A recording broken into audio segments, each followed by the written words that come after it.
જો આપણે છેલ્લા લેક્ચરમાં શ્વાસ ઉચ્છ્વાસના તબક્કાઓ જોયા હતા. અત્યારે આપણે શ્વાસ ઉચ્છ્વાસની ક્રિયાવિધિ જોવાની છે.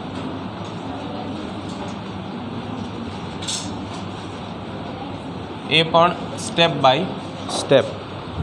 બરાબર. શ્વાસ ઉચ્છ્વાસની બે ક્રિયાઓ આપણે સમજી ચૂક્યા છીએ કે શ્વાસની ક્રિયા હોય તો એમાં આપણે વાતાવરણમાંનો ઓક્સિજન વાયુ સ્વીકારીએ છીએ અને જ્યારે ઉચ્છ્વાસની ક્રિયા દરમિયાન CO2 વાયુ વાતાવરણમાંથી અથવા વાતાવરણમાં મુક્ત કરીએ છીએ.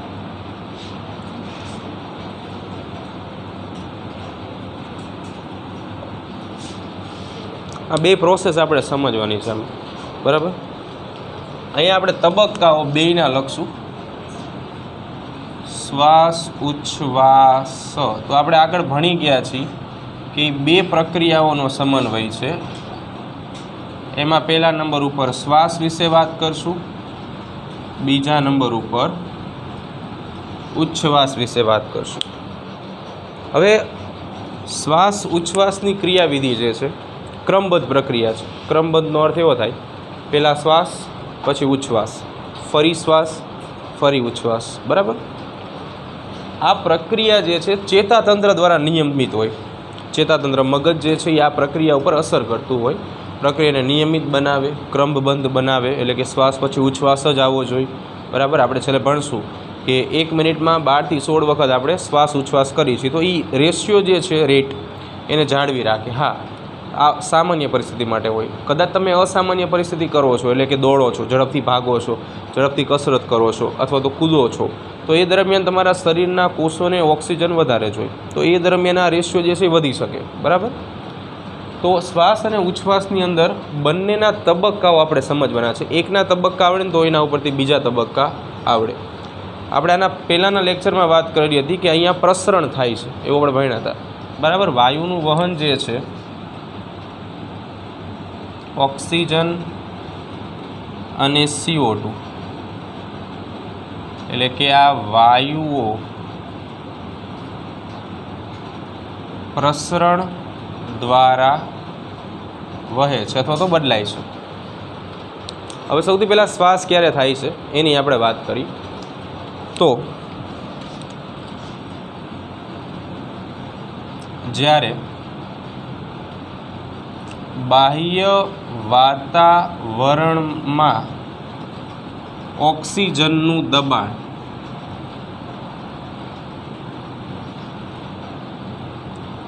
વધુ હોય અને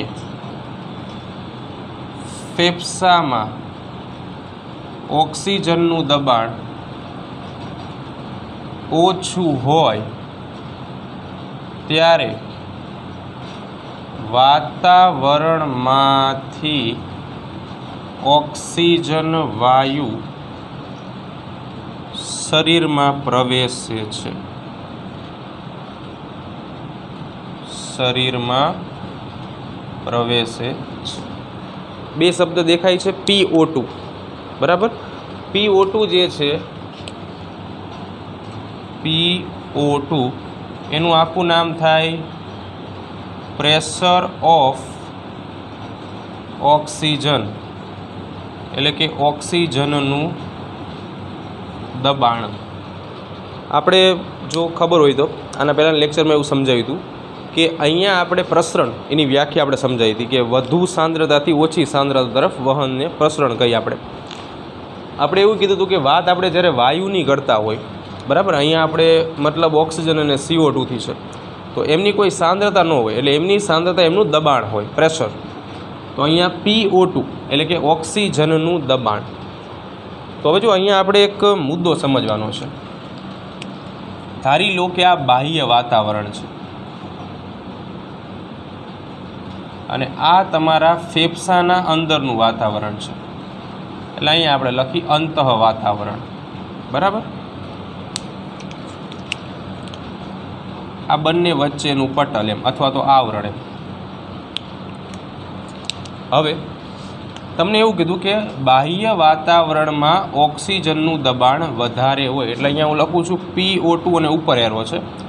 આનો અર્થ એવો થાય વધુ દબાણ, અને આને બીજા શબ્દોમાં ધન દબાણ અથવા તો પોઝિટિવ પ્રેશર કહેવામાં આવે. ચલો અહીંયા સુધી ખબર પડશે. ફરી એકવાર, વધારે માટે આપણે PO2 ઉપર એરો મૂક્યો છે, એટલે એનો અર્થ એવો થાય વધુ દબાણ. વધુ દબાણને બીજા શબ્દોમાં આપણે શું કહીશું? ધન દબાણ અથવા તો પોઝિટિવ પ્રેશર. આવું ને આવું સામે જો અહીંયા આપણે વ્યાખ્યા એવું લખ્યું હતું કે જ્યારે બાહ્ય વાતાવરણમાં PO2 વધારે હોય તો PO2 વધારે છે, અને ફેફસામાં એટલે કે અંતઃ વાતાવરણમાં PO2 ઓછું હોય ત્યારે વાતાવરણમાંથી O2 વાયુ શરીરમાં પ્રવેશે છે. તો આના માટે PO2 ઓછું, એટલે અહીંયા આપણે લખશું ઓછું, એટલે આનો અર્થ એવો થાય આ ઋણ અથવા તો કેવું છે? નેગેટિવ છે. પ્રસરણ થાય છે, પ્રસરણ દ્વારા જ વાયુઓ જે રહ્યા ને એ ફેફસાની અંદર પ્રવેશશે. પ્રસરણનો નિયમ છે કે વહન વધુથી ઓછા તરફ થાય. તો આ વધુ છે અને આ ઓછું છે, તો વહન ક્યાંથી ક્યાં થાય? વધારેથી ઓછા, એટલે કે બાહ્ય વાતાવરણમાંથી ફેફસાની અંદર ઓક્સિજન વાયુ ટ્રાન્સફર થશે.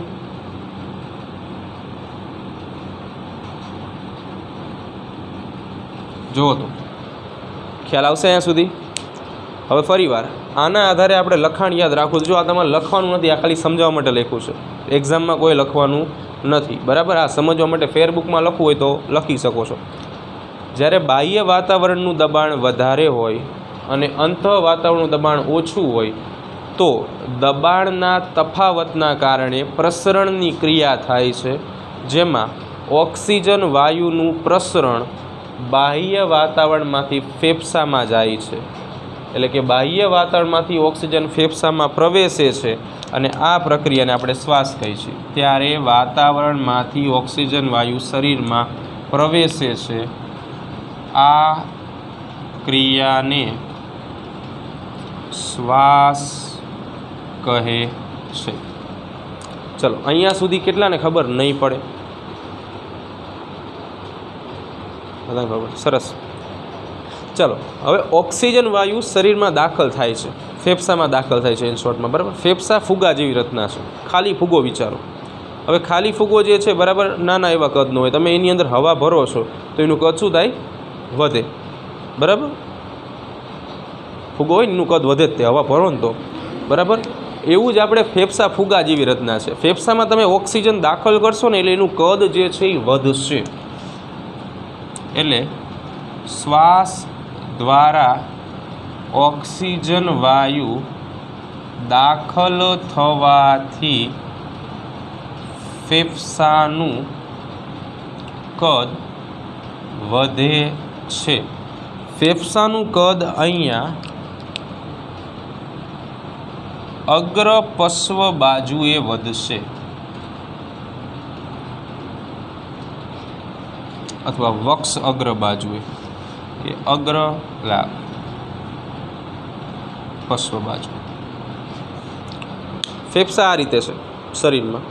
ફૂલાય એટલે બે બાજુ વધારો થાય, આમે તે અને આગળ તે અને એક્ઝેક્ટ પાછળ તે, બરાબર. તો એટલે કીધું છે અગ્ર પશ્વ બાજુએ ફેફસાનું કદ જે છે એ વધે છે. ફેફસાનું કદ વધે. હવે તમે એક વખત શ્વાસ લો એટલે જે છાતી છે એનો ભાગ વધે છે, કદ વધે છે. એને કહેવાય ઉરસ ગુહાનું કદ વધે છે. એટલે શ્વાસ દ્વારા ઓક્સિજન વાયુ દાખલ થવાથી ફેફસાનું કદ વધે છે, ઉરસ ગુહાનું કદ પણ વધે છે. હવે આ જે શ્વાસ અને ઉચ્છ્વાસની ક્રિયા છે એની સાથે ઘણા બધા ઘટકો સંકળાયેલા છે માનવમાં. તો શ્વાસ ઉચ્છ્વાસની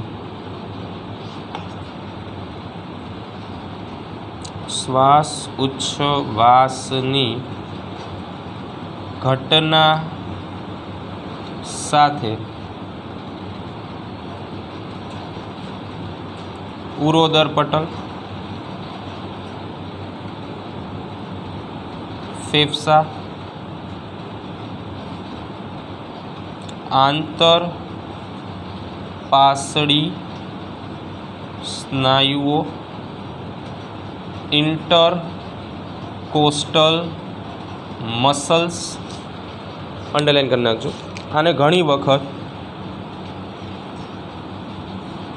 ICM પણ કહેવામાં આવે છે, ઇન્ટરકોસ્ટલ મસલ.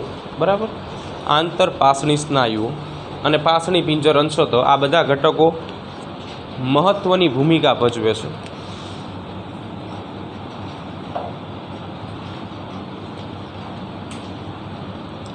બરાબર, આ બધા ઉપયોગી ઘટકો છે. હવે છેલ્લે આપણે એવી વાત કરેલી હતી કે શ્વાસ દ્વારા ઓક્સિજન વાયુ દાખલ થવાથી ફેફસાનું કદ વધે છે, એટલે અગ્રપશ્વ બાજુએ કદમાં વધારો થાય છે અને ઉરસ ગુહાનું કદ વધે છે. બરાબર, ઉરસ ગુહાનું કદ વધે એટલે જો પ્રોસેસ શું છે જરા કે આપણે જોઈએ, થોડીક આકૃતિનો ઉપયોગ કરી. ફોર એક્ઝામ્પલ કે આ સ્ટાર્ટિંગ લેવલના ફેફસા છે, શરૂઆતમાં જ્યારે શ્વાસ નહોતો લીધો, નોર્મલ કન્ડિશનમાં આ ફેફસા છે. એની એક્ઝેક્ટ નીચેની બાજુએ ઉરોદર પટલ આવેલું છે, આવી રીતે.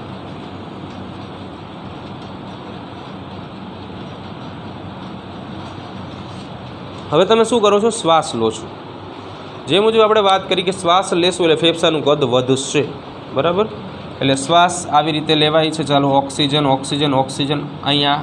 બરાબર, એટલે કદ આ દિશામાં એનું વધે. ફેફસાનું કદ નીચેની બાજુએ વધે, એટલા માટે ગુહાનું કદ વધે છે. તો જ્યારે શ્વાસની ક્રિયા થાય ત્યારે ઉરોદર પટલ સંકોચન દર્શાવી વધેલા ફેફસાને સ્થાન આપે છે. જો આવી રીતે કદ વધ્યું શ્વાસ દરમિયાન, તો ઉરોદર પટલ શું કરશે? સંકોચન દર્શાવશે, આવી રીતે. આને કહેવામાં આવે છે સંકોચિત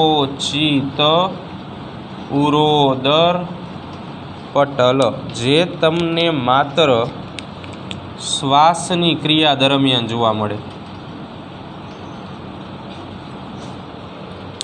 ફરી એકવાર, શ્વાસ દરમિયાન ઓક્સિજન વાયુ જ્યારે આપણે દાખલ કરી છે એટલે ફેફસાનું કદ વધે છે. એટલે કદ વધે છે એટલે ફેફસા નીચેની બાજુએ કદમાં વધારો કરશે, એટલે ઉરોદર પટલ નીચેની બાજુ સંકોચિત થઈ જશે. જો આમ ઉરોદર પટલ હોય ને તો વધેલા ફેફસાને યોગ્ય જગ્યા ન આપી શકાય. બરાબર, એટલે એ શું થઈ જાય છે? સંકોચાઈ જાય છે, જેના કારણે વધેલા ફેફસા, જે કદમાં ફેફસામાં વધારો થયો છે, એને યોગ્ય સ્થાન મળી રહે. એટલે અહીંયા આપણે પોઈન્ટ લખશું, ઉરસ્ય ગુહાનું કદ વધે છે, ઉરોદર પટલ સંકોચન અનુભવે છે, જેથી વધેલા ફેફસાના કદને યોગ્ય સ્થાન મળે. ચલો, અહીંયા સુધી કોઈને કંઈ પ્રશ્ન ખરો? ન સમજાણું હોય એવું કંઈ? સરસ. ચલો, ઉરોદર પટલ નીચે આવ્યું, એના કારણે ફેફસાએ આ બાજુ કદમાં વૃદ્ધિ કરી નાખી ઓક્સિજન. બરાબર, શ્વાસની પ્રક્રિયા દરમિયાન. હવે ક્યાં સુધી આ પ્રોસેસ થશે? એટલે કે ઓક્સિજન શરીરમાં ક્યાં સુધી દાખલ થતો જ રહેશે, કોઈ લિમિટ તો હોય ને. તો પ્રસરણની એક લિમિટ છે. પ્રસરણ ત્યાં સુધી જ થાય જ્યાં સુધી બે માધ્યમમાં સાંદ્રતા સમાન ન થાય. પ્રસરણ ક્યાં સુધી થાય? જ્યાં સુધી બે માધ્યમમાં સાંદ્રતાનું જે લેવલ છે ને એ સમાન ન થઈ જાય, મેન્ટેન ન થાય ને, ત્યાં સુધી પ્રસરણની પ્રક્રિયા ચાલુ જ રહે. એટલે ઓક્સિજન જ્યાં સુધી બહાર અને અંદર સરખો નહીં થઈ જાય ને ત્યાં સુધી ઓક્સિજન દાખલ થવાનું, એટલે કે શ્વાસની પ્રક્રિયા શરૂ રહેશે. બરાબર, તો શ્વાસમાં શું થયું? ઓક્સિજન વાયુ ફેફસામાં દાખલ થયો, એના માટે એનું પ્રમાણ જવાબદાર હતું. શ્વાસ દ્વારા ઓક્સિજન વાયુ દાખલ થવાથી ફેફસાનું કદ વધે છે, ઉરોદર પટલ સંકોચન અનુભવે છે, જેના કારણે વધેલા ફેફસાના કદને યોગ્ય સ્થાન મળે છે. આ પ્રક્રિયા દરમિયાન પાસણી પિંજર સહેજ એવું ઉપર આવે છે.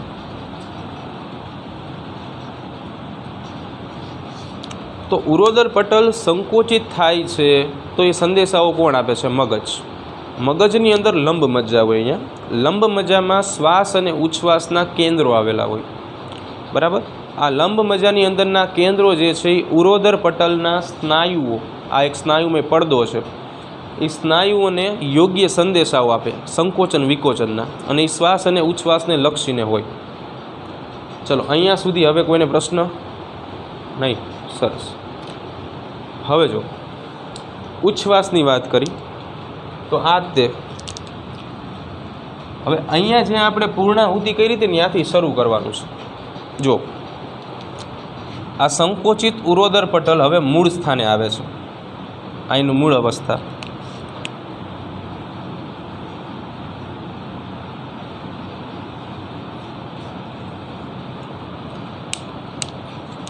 એટલે એના કારણે શું થાય કે આ આપણે અહીંયા દેખાડી, જો આ ફેફસા છે.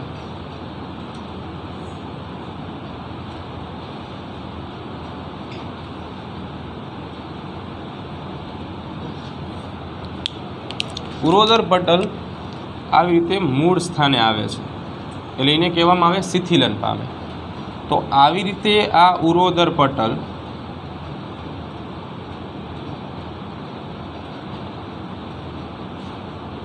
મૂળ સ્થાને આવે એટલે શું કરે? આ ફેફસા ઉપર દબાણ લગાડે, પ્રેશર લગાડે. બરાબર. જો હવે ઉરોદર પટલ શિથિલન અનુભવતા, શિથિલન, આ શિથિલન કહેવાય, આ સંકોચન કહેવાય, ઉપર તરફ મૂળ અવસ્થા પ્રાપ્ત કરે છે, જેથી તે ફેફસાને દબાણ આપે છે. હવે જો મૂળ અવસ્થામાં આવી ગયું એટલે શું થયું? ફેફસાને દબાણ આપશે. દબાણ આપે એનો અર્થ એવો થયો કે ફેફસાનું દબાણ વધી ગયું. હવે ફેફસાની અંદર વાયુ કોષ્ઠો હોય અને વાયુ કોષ્ઠો સુધી જ્યાં તમારો ઓક્સિજન પહોંચી ગયો હોય, ઉદાહરણ તરીકે આ વાયુ કોષ્ઠ છે, અને એની ફરતેની બાજુએ આવી ઘણી બધી રુધિર કેશિકાઓ આવેલી હોય.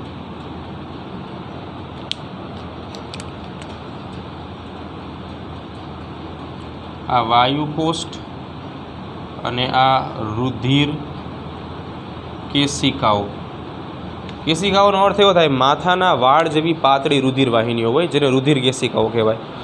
તો વાયુ કોષની ફરતેની બાજુએ રુધિર કેશિકાઓ હોય. હવે શ્વાસ દ્વારા તમે જે ઓક્સિજન લઈને આવ્યા છો એ ઓક્સિજન આવી રીતે રુધિરમાં આવી જાય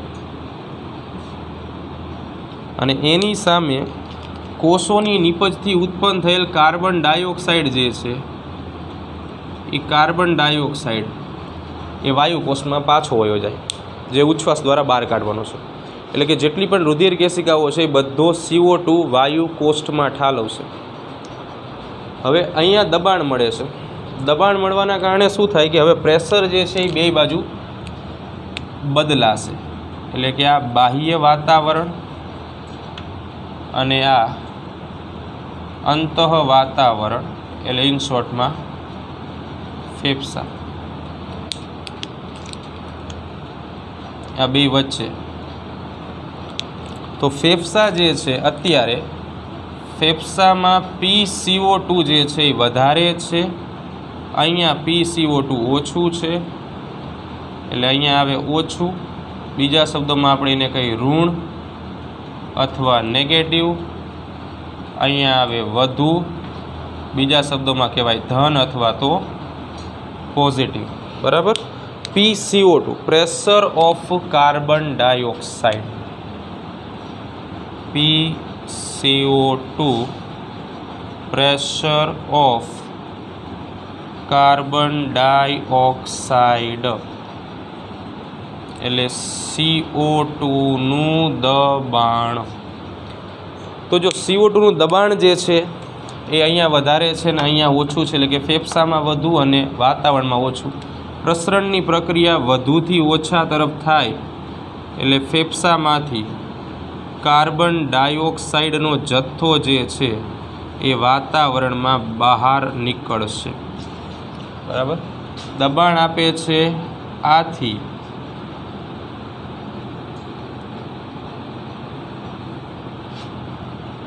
દબાણ આપે છે એટલે બાહ્ય વાતાવરણની સાપેક્ષે અંતઃ વાતાવરણમાં દબાણ ઓછું હોવાથી, બાહ્ય વાતાવરણની સાપેક્ષે અંતઃ વાતાવરણમાં દબાણ વધુ હોવાથી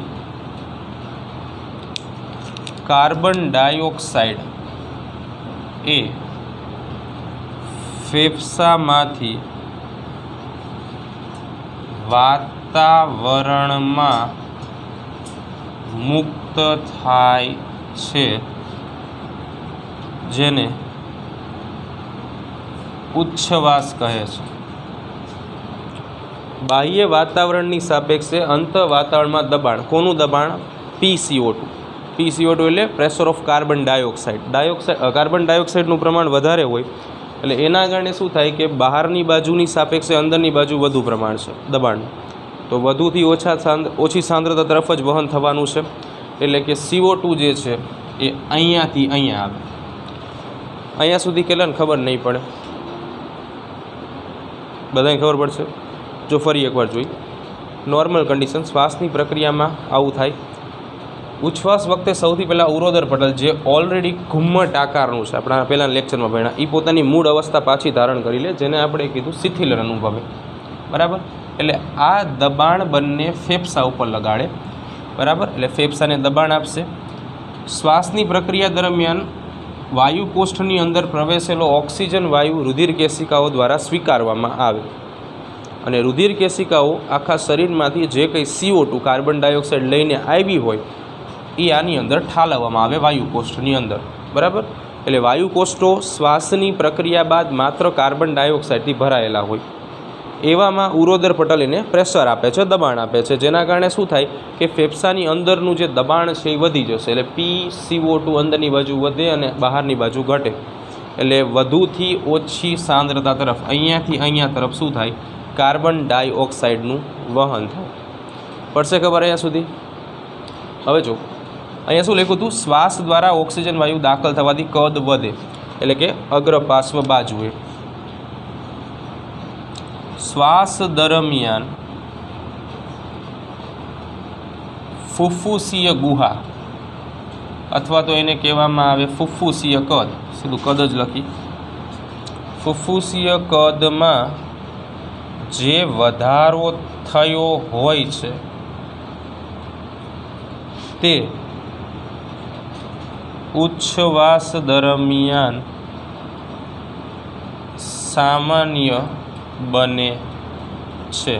એટલે ઇન શોર્ટમાં શ્વાસ દરમિયાન વધેલી ઉરસીય ગુહામાં ઉચ્છવાસ દરમિયાન ઘટાડો થાય છે.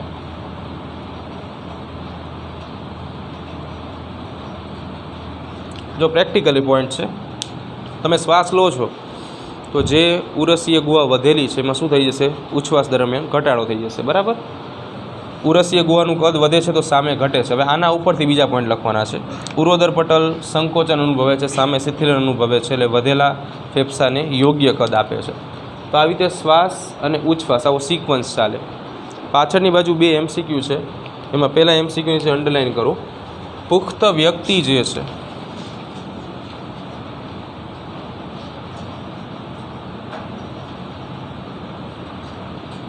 આ પુખ્ત વ્યક્તિ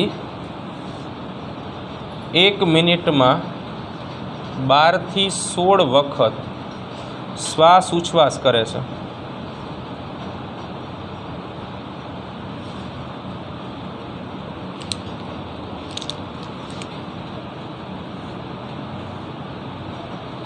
હવે તમે વિચારો ખાલી એક નાની એવી વાત.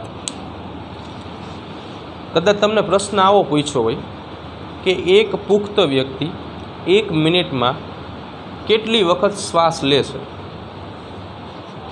તો જવાબ શું આવે?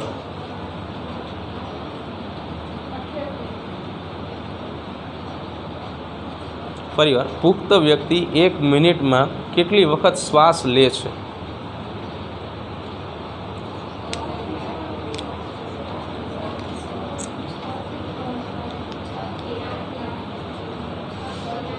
ગુડ, સરસ. બીજું કોઈ? ઉપર તો લખ્યું છે કે શ્વાસ ઉચ્છ્વાસ એટલે શ્વાસ અને ઉચ્છ્વાસનો સમન્વય. તો જેટલી વાર શ્વાસ લેવાય એટલી વાર જ ઉચ્છ્વાસ લેવાય. બે ભેગા થઈને શ્વાસની ક્રિયા અને ઉચ્છ્વાસની ક્રિયા બતાવે. તો 12 વખત શ્વાસ લે ને સામે 12 વખત ઉચ્છ્વાસ કરે. એવી રીતે 16 વારી શ્વાસ લે ને તો 16 વખત ઉચ્છ્વાસ કરે. બરાબર? હા, એટલે વિચારી લો. નેક્સ્ટ,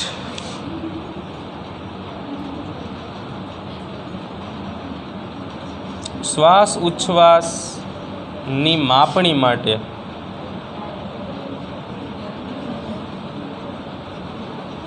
સ્પાયરોમીટર વપરાય છે.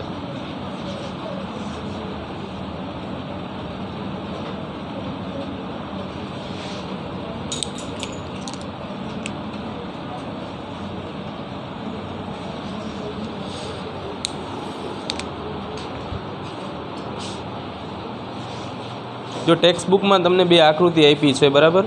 એ આકૃતિ આ રીતે દર્શાવી છે કે પાસળીઓ અને ઉરોસ્થિનું ફેલાવું. બરાબર? ઉરોસ્થિ એ સાથે જ કામ કરે કેમ કે એ પાસળી પિંજરનો એક ભાગ છે. બરાબર? વાયુનું ફેફસામાં દાખલ થવું એ સમયે તમે જોઈ શકો છો શ્વાસની. પહેલી આકૃતિ શ્વાસની છે. પહેલી આકૃતિ શ્વાસની છે. બરાબર? જો એમાં એરો તમને નીચેની બાજુ લઈને આવે છે, એનો અર્થ એવો કહેવામાં આવે છે કે ફેફસાની અંદર હવા એટલે કે ઓક્સિજન ભરાય છે. તો એ સમયે શું થાય છે? જો તો પાસણી અને ઉરોસ્થિ ફેલાય છે આગળની બાજુએ. નીચેની બાજુએ જો ઉરોદર પટલની નીચે એરો કરેલો છે એવું દેખાડે છે સંકોચન થાય છે. કોનું? ઉરોદર પટલનું. જો ઉરોદર પટલનું સંકોચન થાય તો જ ફેફસાની અંદર શું થાય? હવા ભરાય. પાછળ તમને આપ્યું છે જો ઉરસના કદમાં વૃદ્ધિ. ઉરસ એટલે આપણે લખાયું છે છાતીનો ભાગ. ફેફસા એક ફુગા જેવી રચના છે. ફૂલાશે તો બંને બાજુ વધારો થશે એટલે છાતીના ભાગમાં શું થાય? વધારો થાય. બરાબર? એક્ઝેક્ટ નીચેની બાજુ જુઓ એની કરતાં ઊંધું લખવાનું છે. તો વાયુઓ જે છે ફેફસામાંથી બહાર નીકળતા દર્શાવ્યા છે તમને, જે ઉચ્છ્વાસની નિશાની છે. આગળની બાજુ એવું લખે છે પાસણી અને ઉરોસ્થિના મૂળ સ્થાન ઉપર પાછું આવવું. એટલે કે ઉરસીય ગુહા જે છે એની જે મૂળ સ્થિતિ હતી એ ફરી વખત પાછી આવે છે. જે વધારો થયો હતો એ હવે નોર્મલ થઈ ગયો છે. બરાબર? અને ઉરોદર પટલનું શિથિલીકરણ અને કમાનનું ઉપરી ગમન. કમાન એટલે જે ઘુમ્મટ જેવી રચના છે, ઉપરી ગમન એટલે મૂળ અવસ્થામાં હવે આવી જાય છે. બરાબર? અને ઉરસના કદમાં ઘટાડો.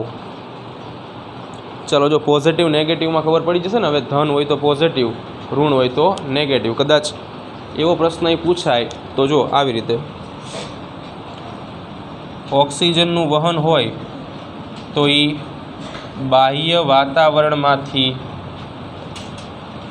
ફેફસામાં થાય તો એ સમયે આ જે છે એ ધનાત્મક દબાણ કહેવાય અને આ જે છે એ ઋણાત્મક દબાણ કહેવાય. બરાબર? ક્લિયર?